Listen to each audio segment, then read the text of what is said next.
What's going on, creators? Yeah, I just want to get on here and bring everybody back to now. Appreciate y'all being here and vibing with me for a bit.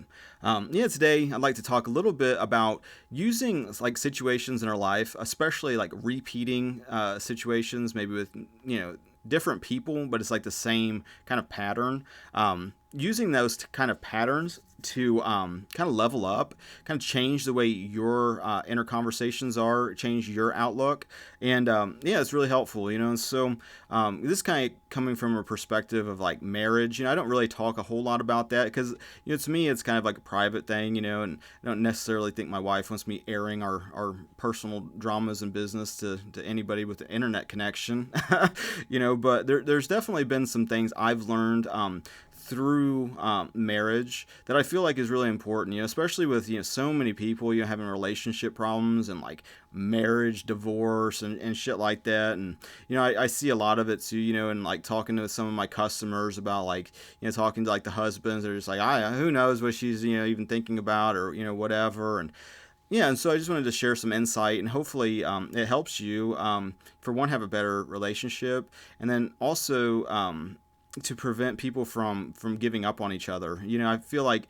family and relationship is something I'm growing more to appreciate. The more I see, what kind of benefit it has for not only just us as human beings, but, as like a society, as a culture, because I feel like the culture is really important, especially seeing the opposite, seeing the insanity, when you turn on like the media, you see all this like, almost, I don't know, like hypnotized, people that are just parroting nonsense.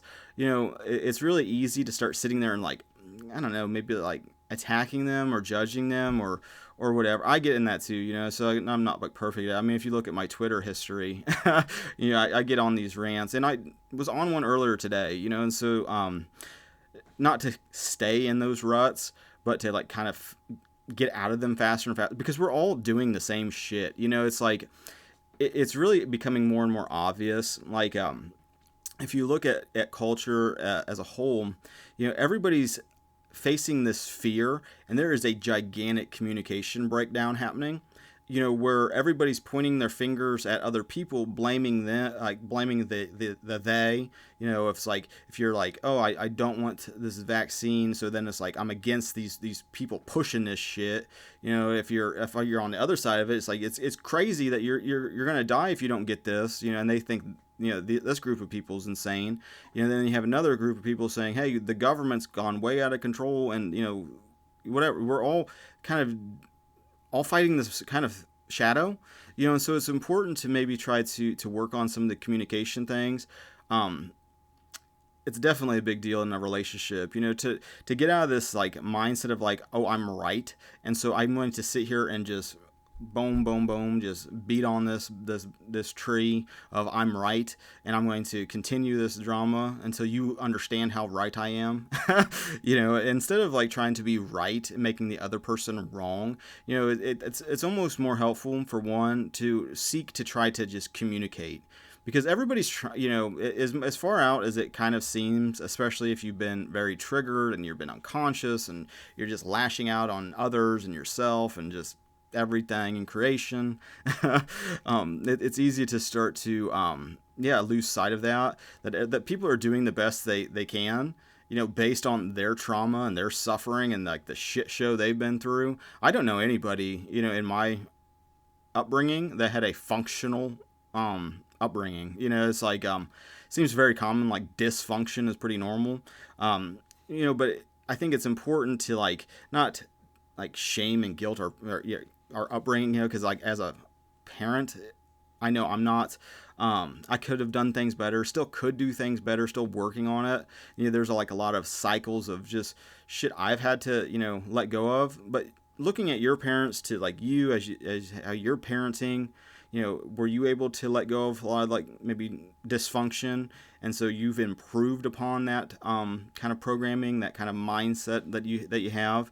It's something to look at. And if you're just creating the same drama and drama and drama, start using your personal relationships, your family. If you're a husband, your first priority, before trying to like change the world, is to focus on your own house and make sure that shit's in order, and if it's not, it's like, well, that's where you start. And so, one of the things that I feel like is very important to realize, when it comes to like your relationships and everything, is to realize that so many times what we see in another is a reflection of something we are doing, and so it's easy to start to become triggered and angry, especially when you're seeing aspects of yourself that are annoying and triggering.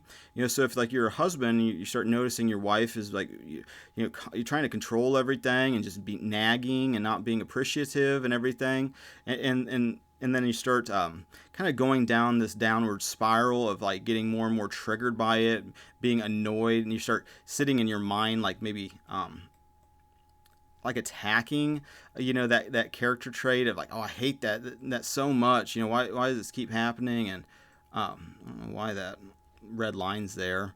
Um, yeah, and then you start, focusing on what you don't like, which then all of a sudden starts strengthening it, and it starts becoming more and more of what you're seeing and experiencing. When a lot of our relationship is being mirrored our relationship with God and our spouses, and so, I don't know, like a woman's perspective because I'm not a woman. This is just like the perspective as like a husband, as like a man. But like looking towards that dynamic, if you're noticing a lot of like control issues, a lot of nagging, maybe like not gratitude, but just always wanting more and more and more.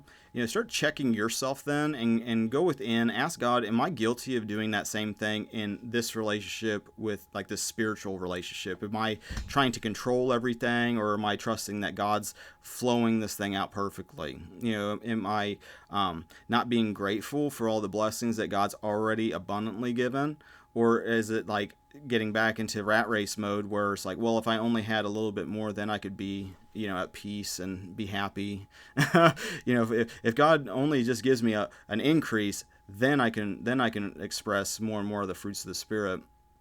And it's exact opposite of what the old mind thinks. And a lot of the old mind, is just inverted. It's backwards because it's based on this idea, this identity that you're separate from everybody, you're separate from others, you're separate from your life circumstances. There's a they that's like victimizing you. You have no role in any misfortune in your own life.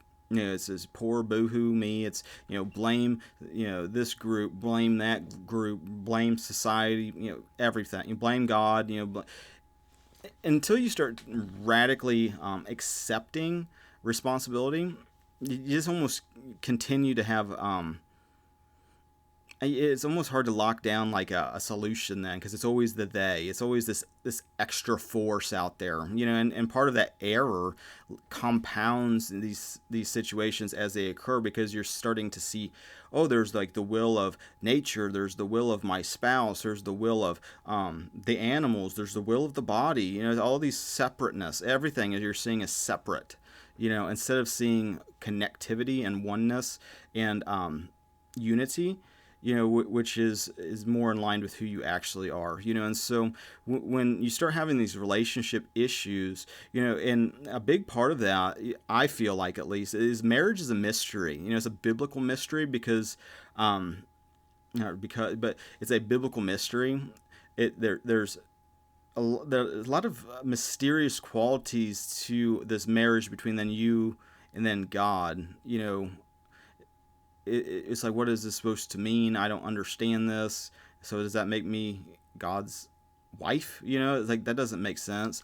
But what starts to make more sense is if you look at this dynamic of the inner conscious mind and the subconscious mind, and looking at the outer, situations of your life as being that dynamic, that relationship. It starts making things, a little bit more sense, especially if you're, actively, loving your wife the way Jesus loves the church, as like the Bible instructs, a marriage to kind of function. It's supposed to, you're supposed to be expressing that kind of what do you call it? I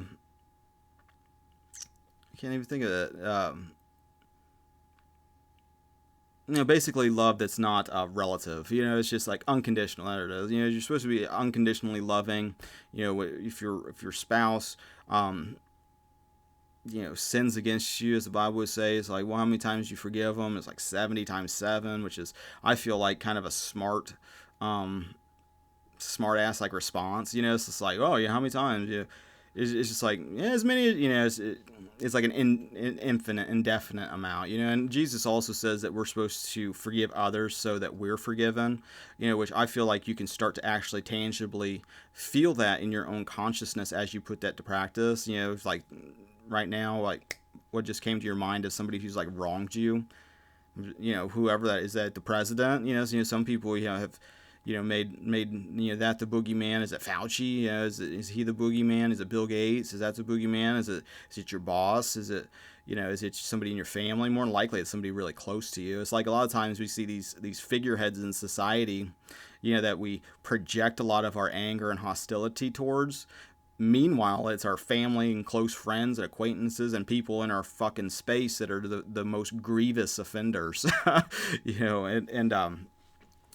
Yeah, so whatever just came into your consciousness, of whoever, has kind of wronged you, that's that emotion, that energetic, whatever you want to call it, that dynamic is in your frequency, in your field of, is maybe a way to think of that. And until you let it go, it's laying dormant, just waiting for a trigger. It's just waiting to manifest. And a lot of the times it's our unconscious, what we don't want, or that's what we start to experience after a while. It's like we start having these inner conversations of like, I hate that motherfucker. I hope something bad happens to them. You're seeing that in culture. Where it's getting kind of amped up, these aggressions and this kind of like fuck you vibe. But be very, very aware that those conversations that you're putting towards others, since we're all connected, that energy, if that's not received by the other, it'll come back on you. And in most cases, it's like it'll come back on you. The shit that you're plotting and scheming about, on something else. Then you get plotted and schemed against. Like you reap that. You reap what you're sowing in consciousness, especially once you realize that you're not separate, and so like trying to like hurt and damage another one, you're only doing it to yourself, and it's not going to work. It's only going to backfire, and it's going to just make you suffer more. It's just going to double down the unconsciousness, double down the suffering, and it becomes a point of like, do you want to continuously suffer in the present moment because of your mental activity, or do you choose to heal?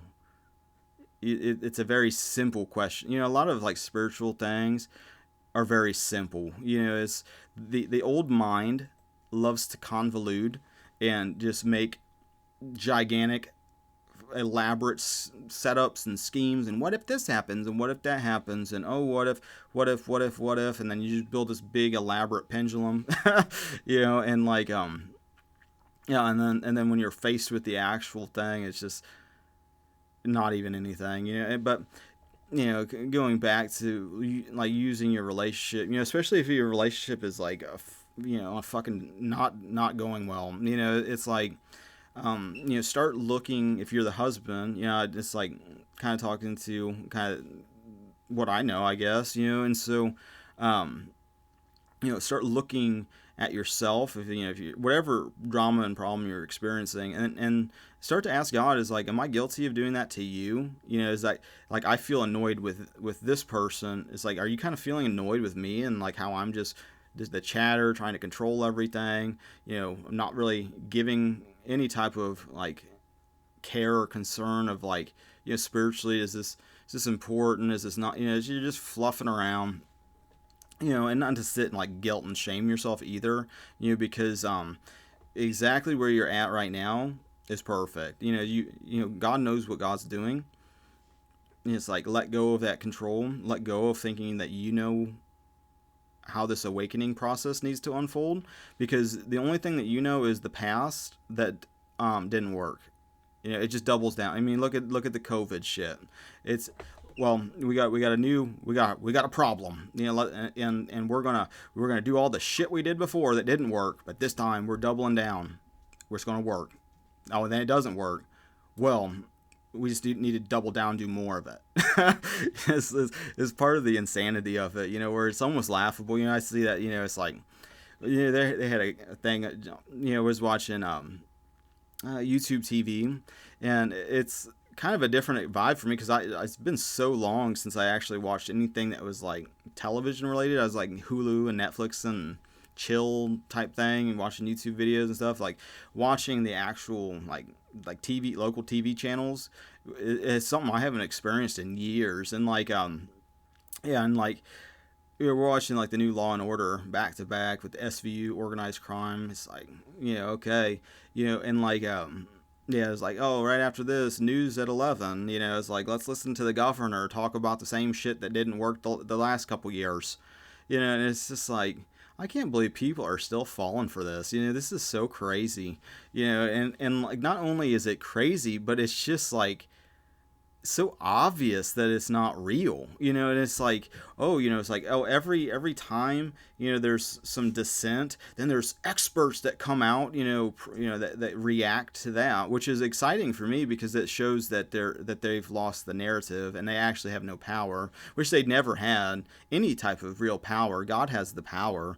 It's part of the illusion. They're just as unconscious as anybody, these quote unquote elite that think it's a smart idea, because they're in such scarcity. That's one of the ironies. It's like you have the people with the most amount of money and the most amount of scarcity thinking that the world needs them to help it. How arrogant is that? Really, it's like, it doesn't need, what do you, but that's for another conversation. But looking at that, the whole scenario, you see how people are just reacting, double down on crazy, and oh, the crazy didn't work that first time, so let's just inject everybody with this shit. That'll fix it. It's like, what does the end goal look like for these people, that are just mesmerized by this spell? Obviously, it's all spiritual, and should pray for the people that are in this kind of satanic fucking la la land, where up is down and every bit of common sense gets thrown out the window, and nothing. Oh, you just don't know because you're not an expert. You're not a virologist. It's like, motherfucker, I don't get sick. It's like, why don't you start listening to people that, for one, have survived COVID, for two, that don't get sick and are healthy naturally, and maybe ask them what they do. Instead of getting a fucking flu shot every year, wondering why their body's degrading, and how they're forgetting they even have an immune system that works. I get kind of triggered by the whole thing, because it's so symbolically obvious, where it's like you have 99% of people that easily survive COVID, but then you have like this 1% again. The symbolisms everywhere, trying to enlighten you to the bigger picture, which I drift back and forth like anybody else. But it's like so you have people that are tricked to thinking that a problem that affects 1% of the population is worth all of this madness. And most of it is lies, inflated numbers, not real statistics, these fluff bullshit from the media that's been going on. It's like, why people trust these people at all is beyond me. But it's part of this process. Every time there's a new drama or whatever, there's more people that wake up to it, and it's like, you see the booster line continuously. Oh, you need to get this every three weeks. It's normal. You just got to do it. And it's like really, it's like, have fun with that. And the sad part is they don't realize that they've been so tricked. But, it looks like I got a phone call. So I appreciate everybody liking, sharing, subscribing, all the social networking things. I also appreciate your spiritual support and your financial support. Thank you for that. And until the next now, God bless.